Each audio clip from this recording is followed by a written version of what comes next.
Dan memang di Perjanjian Baru kitab saya itu dijelaskan bahwa Nabi Isa itu bukan sebenarnya Tuhan, tapi dia sebatas nabi, tapi dari tingkat kematiannya, caranya dimakamkan sama dengan cara-cara orang Muslim ngajar sekolah minggu. Ngajar sekolah minggu? Iya. Nah, dari situ saya memahami harus isi Alkitab kan. Kalau guru ngaji itu harus memahami isi Alkitab. Sama kayak guru ngaji seperti itu. Nah, di situ saya bilang dalam diri saya kayak ada tolak belakang antara diri saya dan ajaran saya yang dari lahir. Nah, sejak itu saya mulai mencari-cari tentang Islam yang sebenarnya seperti apa. Bismillahirrahmanirrahim.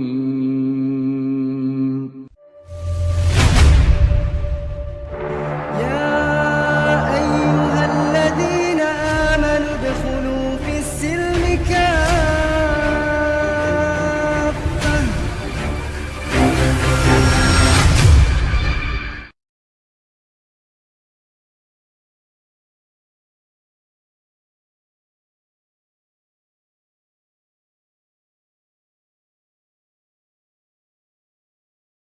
Assalamualaikum warahmatullahi wabarakatuh. Perkenalkan, nama saya Nur Aisyah Huria. Nama non-muslim saya Yosi Rupang. Agama saya sebelumnya Kristen Protestan. Alhamdulillah saya masuk muslim sudah 3 tahun. Mbak Aisyah, gimana ceritanya Mbak bisa mengenal Islam? Triggernya apa? Awalnya itu waktu kecil saya masih anak-anak, ada kayak ngerasa perbedaan antara sekolah minggu dan anak-anak teman saya biasanya yang sholat. Terus saat itu saya juga waktu masih kecil dirawat oleh orang tua angkat saya. Nah, beliau muslim dari lahir, tapi orang tua kandung saya non-muslim dari lahir. Suku saya suku Toraja. Ke beberapa waktu saya itu ngajar sekolah minggu. Ngajar sekolah minggu? Iya. Nah, dari situ saya memahami harus isi Alkitab kan. Kalau guru ngaji itu harus memahami isi Alkitab. Sama kayak guru ngaji seperti itu. Nah, di situ saya bilang dalam diri saya kayak ada tolak belakang antara diri saya dan ajaran saya yang dari lahir. Nah, sejak itu saya mulai mencari-cari tentang Islam yang sebenarnya seperti apa. Islam itu bagaimana. Dan memang di Perjanjian Baru kitab saya itu dijelaskan bahwa Nabi Isa itu bukan sebenarnya Tuhan, tapi dia sebatas nabi, tapi dari tingkat kematiannya, caranya dimakamkan sama dengan cara-cara orang Muslim yang pakai itu kafan. Nah, dikuburkan pakai kafan juga. Dan di situ saya bilang kalau dikuburkan secara kafan berarti dia memang Islam. Hitungannya memang Islam kan. Cuman di situ menjadi besar harapan saya, semoga Islam memang benar-benar agama yang terbaik, agama yang ajaran betul-betul keasliannya. Karena dari perbandingan saya dari lahir itu memang Kristen, kayak beda dengan batin saya, kayak ada pro dan kontra dalam hati saya. Tapi saya tidak berani sebenarnya mengungkapkannya toh. Tidak lama itu saya niatkan untuk kerja di Jakarta. Nah, di teman kerja saya itu ada orang Padang. Saya hanya ngasal kayak bicaranya bilang, ya berdoanya pun itu kayak secara Kristiani. Saya bilang kalau memang Islam adalah ajaran yang benar-benar, kasih saya petunjuk kalau memang Islam itu adalah benar daripada agama yang seimani sebelumnya. Nah, di situ nggak lama saya dapat kayak pesan tengah malamnya. Nggak tahu lewat mana, tapi saya kayak tiba-tiba bilang, ikut Mi, itu pilihan yang sekarang kau ikuti. Dan insya Allah itu akan bagus begitu. Ya, saya percaya, saya beranikan diri saya untuk ikut. Meskipun masih dalam hati beban saya saya pikir ke depannya keluarga saya akan dibuang pasti kan, nggak dianggap. Dan betul, setelah bulat niat saya untuk masuk Islam, saya minta teman saya untuk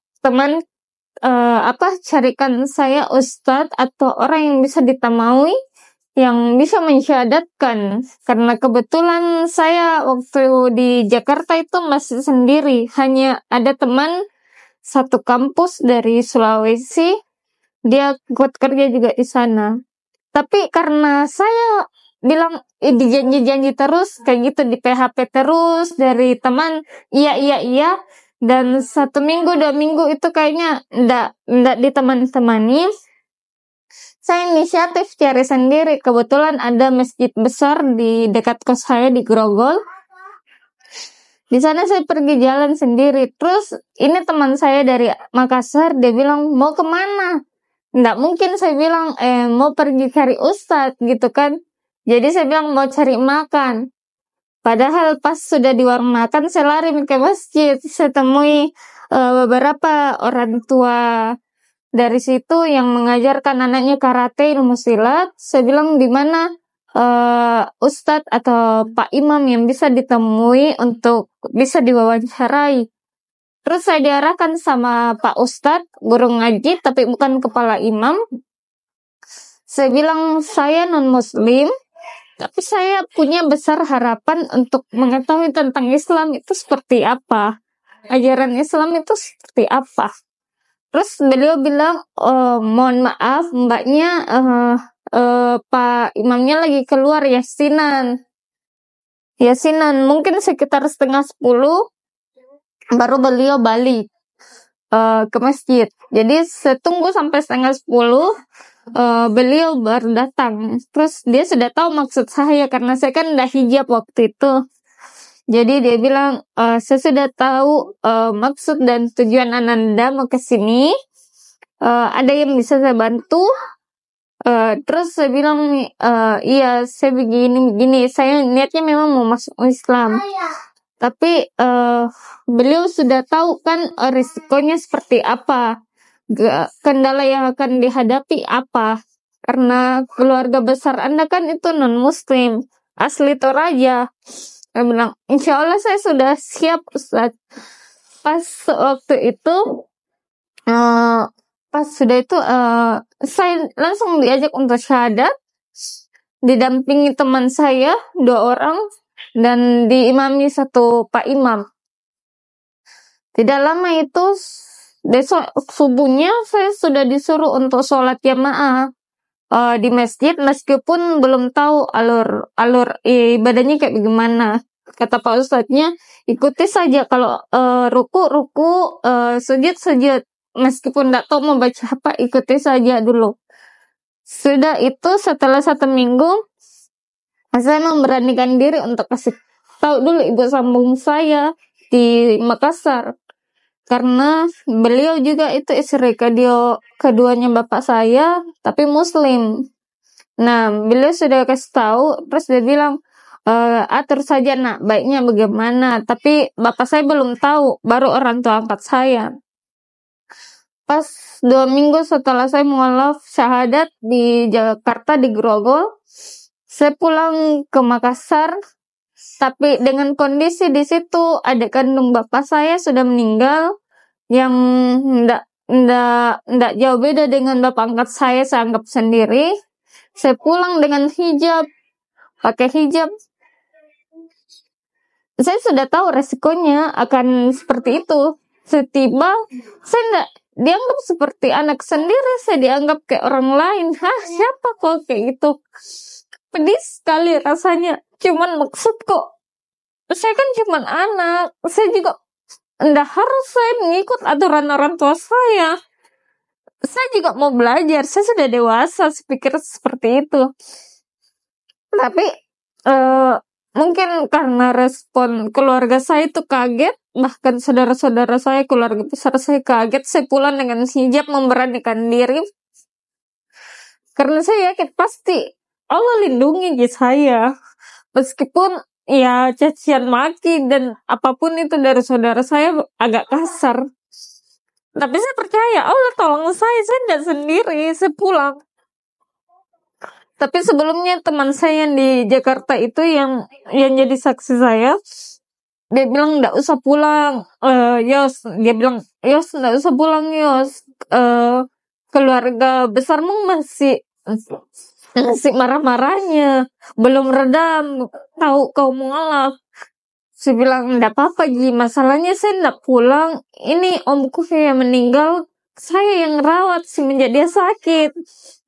Tapi nanti ada papamu. Saya bilang, enggak Ji, mungkin hanya cacian maki Ji dikasih, Kak, insya Allah bisa Ji saya hadapi.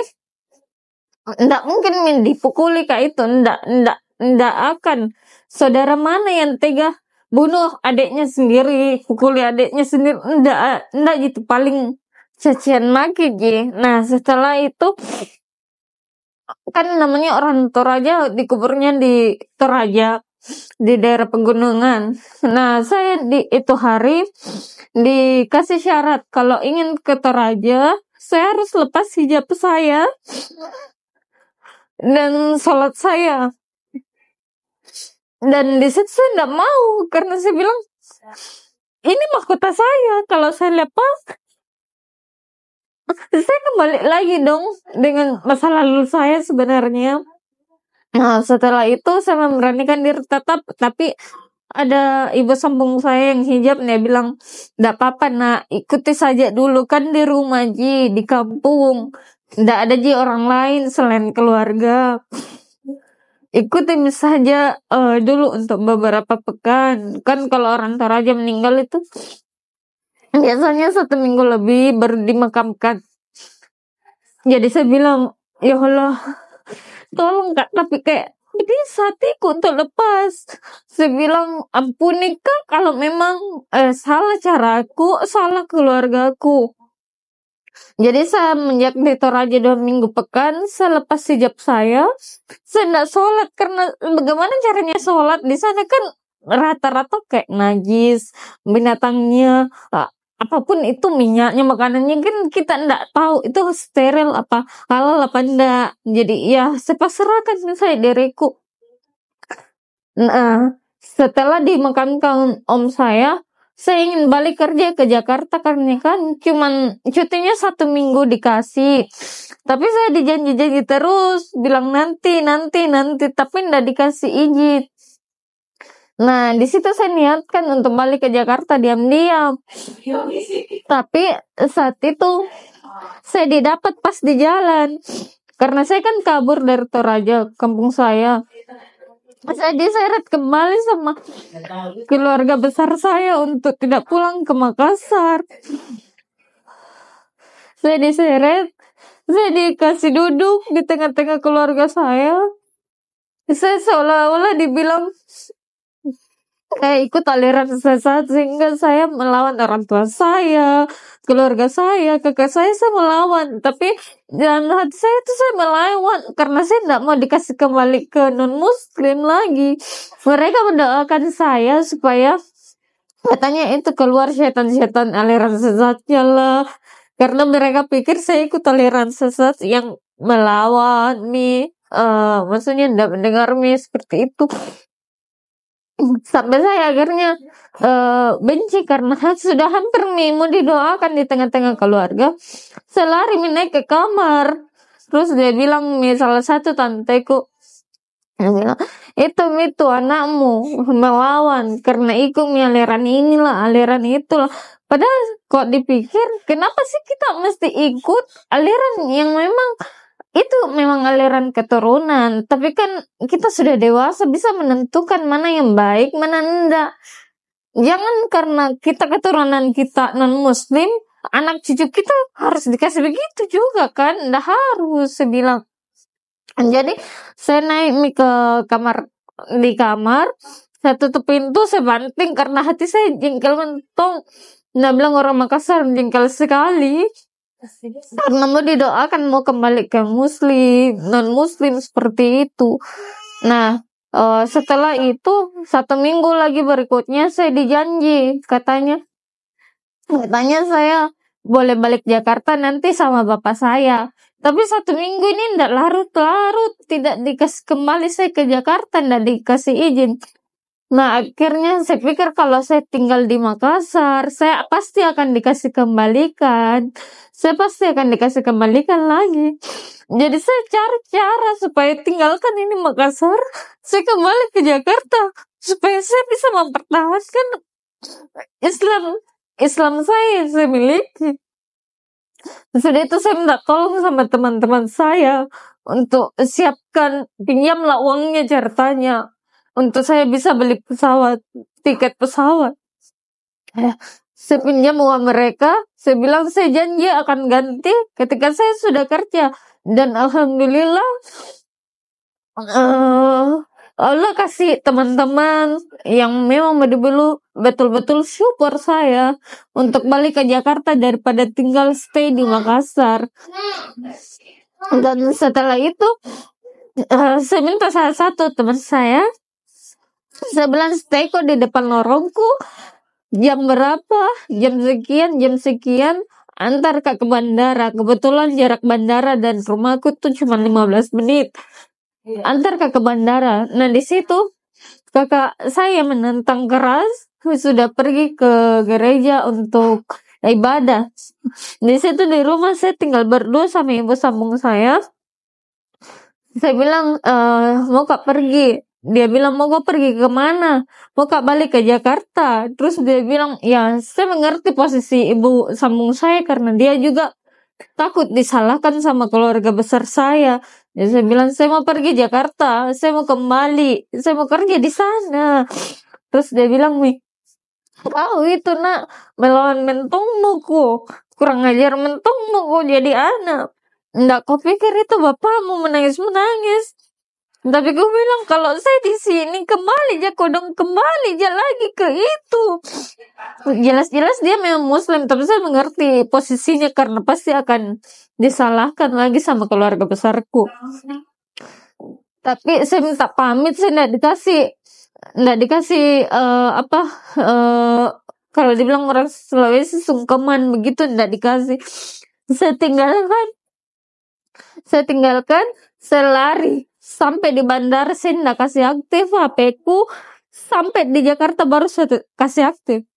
Keluarga besar saya bukannya mendukung, tapi malah dia bilang, kau kurang ajar sekali, kok begini, pokoknya segala macam itu kata-kata mutiaranya, orang kasarnya Makassar. Tapi mau dia apa, saya harus pertahankan ini. Kapan saya tidak pertahankan, saya pasti balik kayak bapakku. Kebetulan bapak kandung saya tuh menikah dengan orang Malili, Sulawesi Tengah. Nah, dia menikah secara muslim. Tapi ya karena keturunan, ya karena keluarga besarnya, saudara-saudaranya yang menekankan untuk dia balik, ya dia balik. Dan itu jadi contoh, jangan sampai saya seperti itu. Saya tidak mau. Pokoknya keras hati saya, meskipun memang dosa saya melawan orang tua saya, tapi mungkin ini jalan terbaik. Akhirnya selama 2 tahun di Jakarta tidak komunikasi.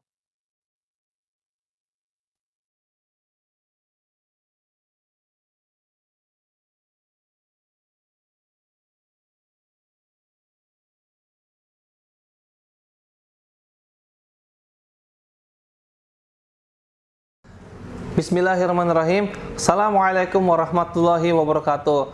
Ya, kembali lagi ya teman-teman sekalian yang dirahmati oleh Allah Subhanahu wa taala. Bersama dengan saya Hendriko Santoso selaku narasumber di Ngaji Cerdas, mencerdaskan umat. Nah, teman-teman, di sini ada produk bagus nih. Namanya Sultan Parfum. Parfum para perindu surga. Nah, di sini ada 4 macam produk nih. Yang pertama, parfum dengan aroma Raudhah. parfum dengan aroma hajar aswad, parfum dengan aroma kasturi, dan yang keempat adalah parfum aroma 2000 bunga. Nah, kalau teman-teman sekalian sedang umroh, lalu pulang ke tanah air dan rindu dengan suasana di Masjidil Haram maupun di Masjidil Nabawi atau di Mekah dan Madinah, teman-teman bisa beli nih Sultan parfum dengan aroma-aroma yang menyesuaikan dengan suasana di Mekah ataupun Madinah. Nah, selain teman-teman beli parfum ini, nanti teman-teman dapat bonus gratisannya juga. Apa aja sih teman-teman gratisannya? Nih, yang pertama nanti teman-teman dapat kitab atau buku saku zikir pagi dan petang sesuai dengan sunnah. Nah, yang kedua, teman-teman nanti dapat gratis tasbih nih. Wah, lucu banget ya, imut nih, bisa dibawa kemana-mana. Yang ketiga, nanti teman-teman dapat juga nih kertas untuk bagaimana sih parfum ini digunakan untuk saat suasana apa aja. Di sini udah dijelasinnya teman-teman semua. Nah, jadi teman-teman jangan lupa nih dibeli, informasinya ada di sini nih. Nah, dengan teman-teman membeli produk parfum Sultan ini, teman-teman sama saja dengan membantu operasional dakwahnya channel YouTube Ngaji Cerdas. Nah, luar biasa kan? Dengan harga berapa teman-teman sekalian? Cukup dengan 90 ribuan saja, teman-teman sudah bisa dapatkan ini semua nih. Masya Allah ya. Ini semua nih, semua teman-teman bisa dapatkan hanya dengan 90 ribuan rupiah. Teman-teman juga sudah termasuk membantu operasional dakwah, support channel YouTube Ngaji Cerdas. Nah, luar biasa kan? Nah, jadi tunggu apa lagi teman-teman ya? Segera hubungi di sini nih, di link yang tertera di bawah ini ya. Terima kasih ya teman-teman sudah menonton. Assalamualaikum warahmatullahi wabarakatuh. Assalamualaikum warahmatullahi wabarakatuh. Saya Jumsar Rahman, Ketua Forum Arimatea Sulawesi Selatan. Arimatea fokus dalam berdakwah kepada non-muslim dan membendung gerakan-gerakan kristenisasi serta pembinaan dan pendampingan mu'alaf di Sulawesi Selatan. Di Sulawesi Selatan umumnya dan khususnya di Kota Makassar sangat masif gerakan-gerakan pendangkalan akidah dan sangat minimnya kepedulian kepada saudara-saudara kita yang mu'alaf. Untuk itu kami dari Forum Arimatea sementara merintis Mu'alaf Care, yang mana di Mu'alaf Care ini ada rumah singgah mu'alaf dan galeri mu'alaf. Alhamdulillah, kami dari Forum Arimatea Sulawesi Selatan telah mensyahadatkan ratusan orang-orang di luar muslim, dan alhamdulillah kami telah melakukan pembinaan dan pendampingan. Sahabat Ngaji Cerdas, kami dari Forum Arimatea sementara merintis pembangunan musola, yang mana musola ini akan menjadi pusat pembinaan dan pemberdayaan mu'alaf satu-satunya di Sulawesi Selatan, dan akan kami mulai. Teman-teman, ayo Mike and Rini bersama-sama di Forum Arimatea. Ewako, Allahu Akbar.